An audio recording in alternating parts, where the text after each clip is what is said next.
Hey.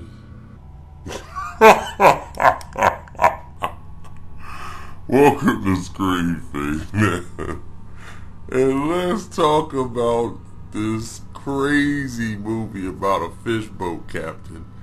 And no, we're not talking about Forrest Gump 2. We're talking about Serenity. This is where actually being too smart doesn't work for the shipboat captain. This movie's bad. And it's bad. It's bad in different ways. It's a hard film to describe as where it went wrong. But I could tell you, I would say it's too witty for their own good. You know, it's like Stephen Knight directed this. It's got great casting. It's just it didn't connect. I don't feel it connected with any of the with anyone in the audience. You're pretty much not interested and a bit confused. And when this big, like reveal and all these things start to happen, it's like the twisty type movies and this happened or did not happen and all this stuff. It's just a big mess. And you're like, huh? Okay, it's over. I can go home. See, here's the thing. As long as fishing boat captains, his ex-wife, who's Anne Hathaway, tracks him down and wants her to kill the new abusive husband, played by Jason Clarke. And now that's the way it appears to be. And we all know that's not how it's going to end up. But that's the way it appears. That this is the movie. This is how it's going to go down between these two.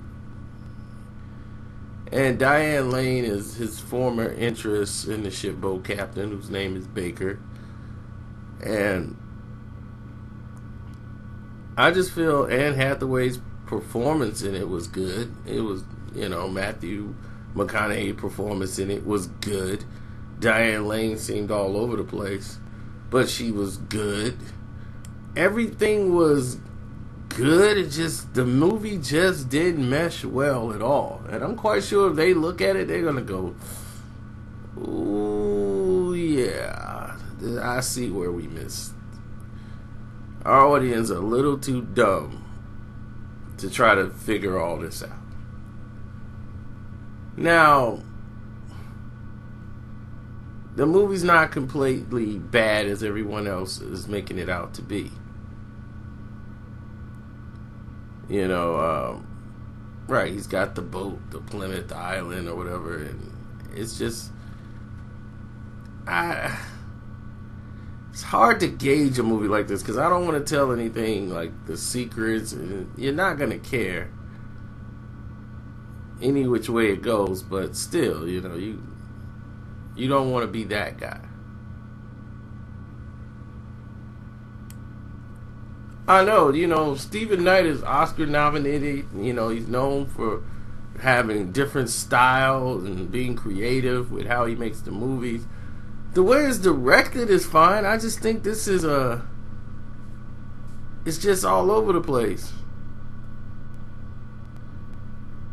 They got a young son involved. She wants the son, protected, and the abusive husband, Jason Clarke, who seems to play this role over and over again, by taking him out to sea on a fishing excursion and throwing him to the sharks and leaving him for dead.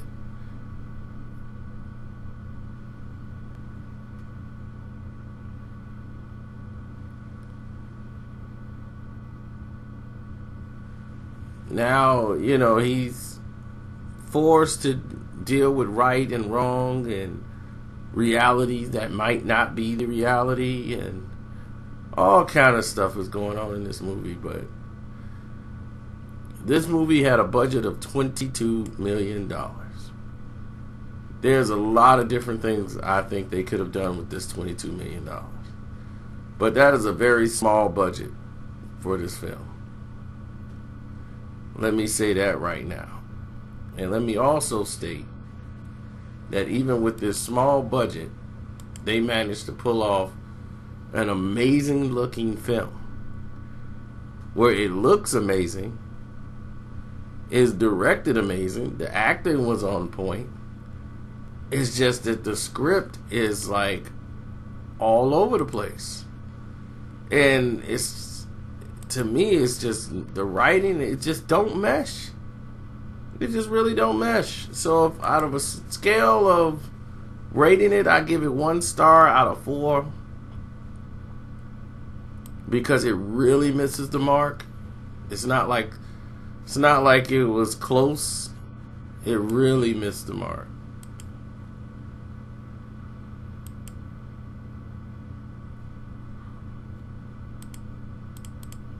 I've tried to sit back and observe it and say, all right, well, let's see where this goes. Let's see what happens here, and see what the scenario presents. And we have not been rewarded in this situation, almost like at all. We have been digressed and actually put in a situation in which where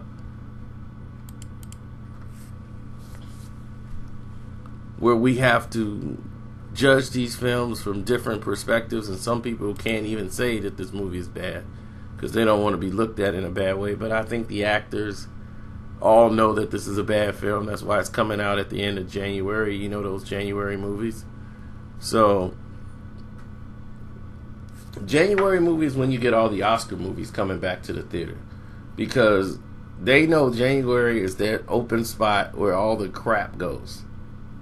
People have spent all their money on Christmas and not looking to hit the movie theaters just yet. They gotta get that Christmas bonus check, and they had to spend that bonus on their kids, and they're trying to get things back to normal.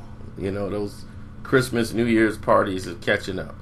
So they give them a little break on the movies, and they put out the artsy films and the bad horror movies. And so you get a bunch of The Exorcism, a bunch of the horror teen slasher movies, and then you get movies like this.